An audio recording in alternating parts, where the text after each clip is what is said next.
Ayan na, kumain na siya. Sobrang mapili sa ulam.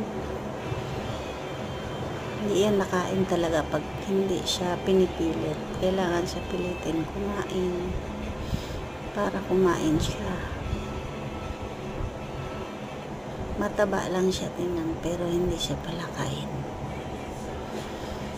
So guys, pagkatapos niyan pinunit tong linoleum, ayan na, kumain na siya. Ay nako. Maya yan, ayaw na niya kumain. Ganyan yan siya, tinitikman lang niya yung pagkain niya, pero ayaw talaga niya. Mas gusto pa niya tikman yung pagkain ng pusa kaysa pagkain niya. Sobra po talagang mapili ang Milo namin. Binilhan ko na siya ng ibang ulam pero ayaw pa rin niya. Oh, ayan na, ayan na.